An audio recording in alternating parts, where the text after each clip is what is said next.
भक्त भगवान के दर्शन करते हुए दर्शन पाते कि दर्शन के बिना जिनेंद्र भगवान का दर्शन करने और साधना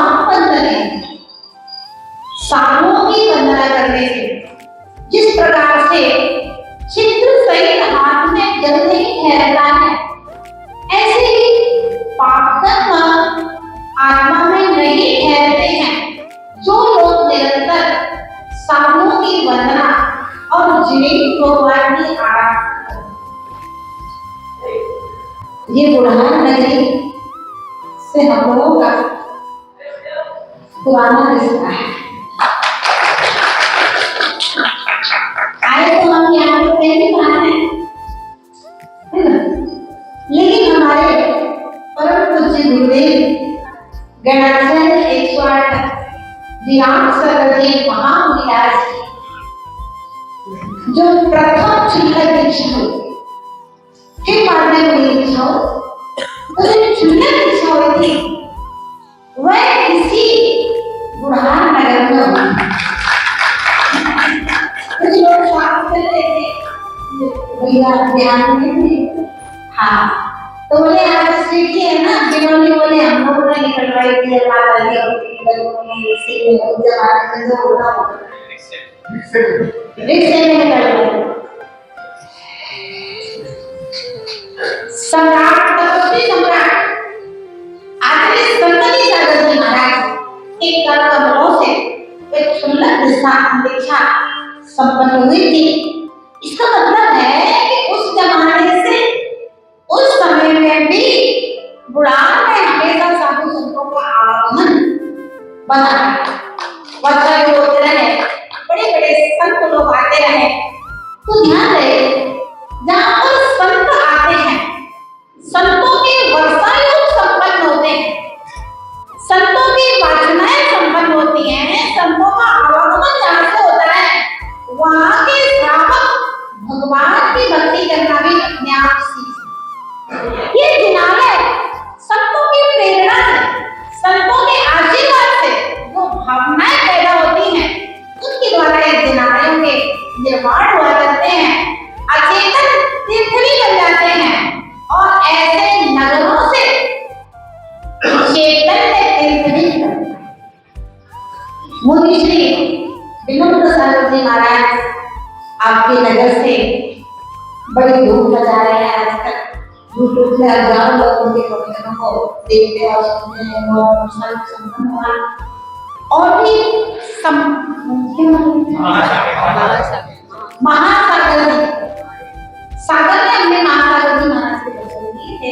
सागर जी निर्ग्रंथ सागर जी महाराज, विशुद्ध श्री माता जी जो आज का बेटी विशुद्ध माता जी के 2005 का वर्षायोग और 2007 के वर्षायोग में चैतन्य तीर्थ का जो निर्माण हुआ विशुद्ध श्री, तो जहाँ पर संतों का आगमन होता है वहां पर श्रावक भी उत्पन्न होते हैं। श्रावक उत्पन्न होने का मतलब ऐसे सामान्य व्यक्ति है, दान पूजा सीख गए तो ये श्रावक कम से कम दान पूजा, तो श्रावक भी उत्पन्न होते हैं। अष्टलोकों का पालन करने वाले, 12 लोकों का पालन करने वाले, और वहां पर 28 लोकों का पालन करने वाले साधक भी उत्पन्न होते हैं, सेवा करने वाले आराधक भी उत्पन्न होते हैं और आराध्य भी उत्पन्न होते हैं। इसलिए बुढ़ान नगरी जहाँ पर जिन्हें भगवान की वंदना भी की जाती है और साधुओं की सेवा भी की जाती है, और कवि लिखता है ये लेख है कि दर्शनीय विवेकानंद साधुनां वंदनीयता, जहाँ पर साधुओं की वंदना हो, जिन्हें भगवान का दर्शन हो, वहाँ पर पाप कर्म तो है ही नहीं सकता है, और पाप कर्म की वजह से सारी आपत्तियां विपत्तियां हैं, और पाप जब नहीं ठहरेगा तो भैया आपके जीवन में किसी भी प्रकार की आपत्ति विपत्ति संकट प्रतिकूलता ठहरने वाली नहीं है। इस बात को गांठ बांध लेना। इसलिए अपने जीवन में निरंतर जिस भगवान की आराधना और बुढ़ान में जितने भी साधु संत हैं उनकी सेवा और उनकी वंदना बुढ़ान में हम लोगों का प्रथम आगमन है गंडी आलिका शास्त्री माता जी, तीसरी या चौथी बार हम 2 वर्षायोग संपन्न, और जिस स्थान पर किसी साधन के 2 चरवास हो जाते हैं तो वो नगर उस साधक के लिए अपने घर जैसे लगते हैं। और जिस नगर की लड़की अगर उस संत में हो तो गांव वालों के लिए भी वो संत अपनी माता जी जैसा लगता है, अपना संत है, अपनी माता जी है। ऐसे आत्मीयता जब लंबे समय तक किसी स्थान पर रहते हैं तो साधुओं की भी आत्मीयता जुड़ती है और श्रावकों की भी आत्मीयता जुड़ती है। और ये बच्चियां बच्चे जो बाहर निकल के जा रहे हैं, संत बन रहे हैं, इन साधुओं से आपके बुढ़ान नगर का यश कीर्ति पूरे भारत में, पूरे विश्व में जहाँ भी ये माता जी जाएंगे, विष्णु जी जहाँ भी सरस्वती माता जी का विहार होगा तो भाई आगे पूछना एक माता पिता का नाम, एक जन्म नगर का नाम, एक दीक्षा नगर का नाम और एक समाधि नगर का नाम, ये साधुओं के साथ हमेशा चलते हैं और समाधि हो जाने के बाद भी चलते हैं। आज मान लो कि मैं सरस्वती महाराज नहीं है, आज मान लो आपने विद्याशक्ति महाराज का समाधि हो गया, लेकिन फिर भी जब भी उनका नाम चलेगा तो सदलगा में आचार्य महाराज का जन्मस्थल की गोवर्धन में आचार्य महाराज की समाधि हुई, उनकी माता पिता दीक्षा, ये मतलब समाधि के बाद भी जब तक उनका नाम लिया जाएगा तब तक उनके जन्म नगर का नाम, उनके माता पिता भाई बहनों का भले कोई ना पूछे, लेकिन माता पिता का नाम उनका बार बार चलता रहता है। तो बचपन से साथ रहे और उसके बाद में मैंने बहुत कुछ सीखा है। जैसे एक बच्चा अपने माँ बाप से सीखता है, अब उसकी कोई गिनती नहीं होती, गणना नहीं होती। बहुत सारे के बच्चे घर में रह के माँ बाप से सिर्फ देख देख करके बहुत सारी चीजें, सब चीजें किताब में नहीं पढ़ाई जाती है, किताबें तो बहुत होती है, किताबों में सब नहीं पढ़ाया। बहुत सारी चीजें हैं जो हम किसी के प्रति रिस्पेक्ट से भरे हुए रहते हैं, श्रद्धा से भरे रहते हैं, प्रेम से भरे रहते हैं, तो उसके अंदर वो जो कर रहा है ना, उनकी अच्छाइयां हमें समझ में आती है और हम उनको ग्रहण करते हैं। और अगर हम किसी के प्रति द्वेष से भरे रहते हैं तो हमें फिर उसकी अच्छाइयां नहीं दिखेंगी, वो जो बुरा होगा उसको ग्रहण करेंगे। तो हम तो शुरू से पूछे माता जी के साथ पहले धर्म में नहीं थे तब भी, है ना, तब भी मैंने बहुत कुछ सीखा है। और उसके बाद में जब हम लोग पाठशाला पढ़ते थे मंदिर में, तो पाठशाला पढ़ते पढ़ते जो आज के समय में आचार्य विनम्र सागर जी महाराज हैं, वो हम लोगों को पाठशाला पढ़ाते हैं। आचार्य विनम्र सागर जी महाराज को भी दो पाठ इन लोगों के बीच में होता है, तो वो हम लोग को पाठशाला पढ़ाते थे। और पाठशाला पढ़ते पढ़ते हमारे अंदर भी वैराग्य का भाव है और माता जी के अंदर भी वैराग्य का भाव है। तो हम लोग सारी प्लानिंग एक साथ किया करते थे, और कैसे सब बजाना है, क्या करना है, कैसे करना है, नियम लेना है। तो माता जी के सहारे से, माता जी के सहयोग से अथवा एक दूसरे के साथ हम लोगों ने बहुत सारे नियम संयम लिए। आचार्य महाराज के संग में आए तो साथ नहीं आए।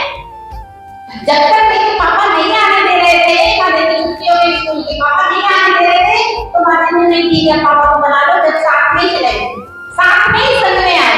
फिर साथ में पहले 2 प्रतिमानी, फिर 3 प्रतिमानी, फिर 7 प्रतिमानी, फिर दीक्षा भी साथ में हुई। और उसके बाद में गणेश भी जयपुर में संघ सम्मेलन में साथ में। दीक्षा के पहले लगभग 4 साल हम लोग संघ में साथ में रहे, और दीक्षा के बाद 10 साल तक सन 2095 से लेकर के 95 में दीक्षा हुई थी, 26 फरवरी 2095 से 2005 10 साल तक पूज्य माता जी के सानिध्य में रह करके मैंने बहुत कुछ सीखा, बहुत कुछ पढ़ा। इसको शब्दों से नहीं कहा जा सकता, है ना। मैंने कहा बहुत सी चीजें बस देख के सीखना, कौन क्या कर रहा है, कैसे कर रहा है, क्या कर रहा है, क्या दृष्टि हो रहा है, हर चीज देख करके साथ में रह करके सब चीजें सीखी जाती हैं। और बहुत कुछ सीखा है, इसको शब्दों में नहीं कह सकते हैं। और दीक्षा के तुरंत बाद हमको बहुत बीमार हुए, बिल्कुल पाटे में पड़े रहते थे। 1.5 साल तक तो हम कभी किसी चौके में हार करते थे। ललितपुर चतुर्मास हुआ, व्यक्ति चतुर्मास हुआ, 2 चतुर्मासों में लोग कभी मन नहीं जा करते थे। उस समय पूज्य माता जी ने रात रात में जल करके दिन में रोज आहार कराना, पेट दवाई का पूरा ध्यान रखना, एक व्यक्ति की दवाई छूटती कर रहे तो दूसरी व्यक्ति बुलाओ, ये करो, वो करो, लगातार मेरी सेवा में निरंतर लगी रहती थी। उसके बाद में भी बहुत कुछ पढ़ाया, स्वाध्याय किया। आज भी हम लोग के यही आत्मिक प्रेम, कहीं कोई बात, कहीं किसी भी प्रकार की माता जी के मन में नहीं रहती, आप सारी बातें। और पूज्य माता जी हम लोग तो पहले पत्रिका में ही मिलने लगे, लेकिन सहयोग से माता जी का स्वास्थ्य अनुकूल नहीं था इधर की, तो माता जी पथरिया के महोत्सव में नहीं पहुंच पाए। फिर हम लोग पथरिया से शिखर आना था, तो हम लोगों ने सोचा कि मीनाक्षी माता जी शिखर ही मिलेंगे, लेकिन सहयोग ऐसा हुआ कि माता जी कलकत्ता से शिखर आ ही नहीं पाए। इंतजार करते रहे। फिर माता जी का कलकत्ता से चतुर्माना इस बार का शिखर ही नहीं होना था, तो हम लोगों ने भी अपना चतुर्मास जल्दी नहीं फाइनल कर लिया। चतुर्मास के शुरू से आए हैं तो भी मना दिया इस बार को नहीं किया जाएगा शिखर में। लेकिन 10 वर्ष का देखो स्वास्थ्य खराब हो गया, तो उस कारण से नहीं आ पाए। फिर कलकत्ता से माता जी का सीधा इधर छुट्टी होते हुए बिहार इंदौर की ओर हुआ। हम लोगों का किसी नदी से बिहार इंदौर के लिए हुआ। अब ये बुलान वालों का समय है, शहर के लिए हुआ, कोई प्लानिंग नहीं। शहर क्योंकि आपके यहाँ पे बहुत साधु हैं और आप लोग साधुओं की सेवा करते हैं, भगवान की आराधना करते हैं, है ना। और बहुत सारे माता जी के पूरी धर्म भावना के साथ संपन्न कराए सभी की सेवा, तो उसका फल है। शहर क्यों हुआ कि माता जी का यहाँ आना और आवाज है यहाँ से गुजरना, तो बुढ़ान वाला ने जो स्वागत किया, सम्मान दिया, और जो भी समाज में उत्साह देखने के लिए मुझे मिला, बिल्कुल अद्भुत स्मरणीय है। तो माता जी से मिलकर हमारी सब माताएं लोग इंतजार कर रही थी, बड़ी माता जी को मिलेंगे, सरस्वती माता जी को मिलेंगे। अभी तो सब लोग एक साथ बैठ ही नहीं पाए, बड़ी माता जी कोई गलती नहीं कर पाए, हम बैठ नहीं पाए।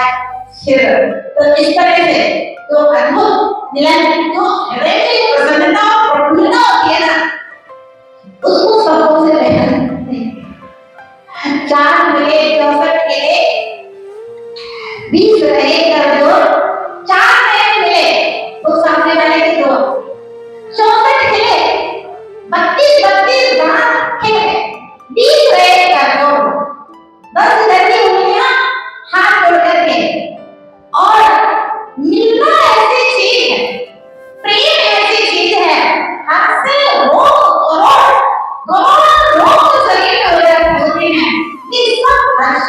जाती है, प्रफुल्लित हो जाते हैं। जब कोई अपना नहीं जाता है तो प्रसन्नता एक अपान हुआ करती है।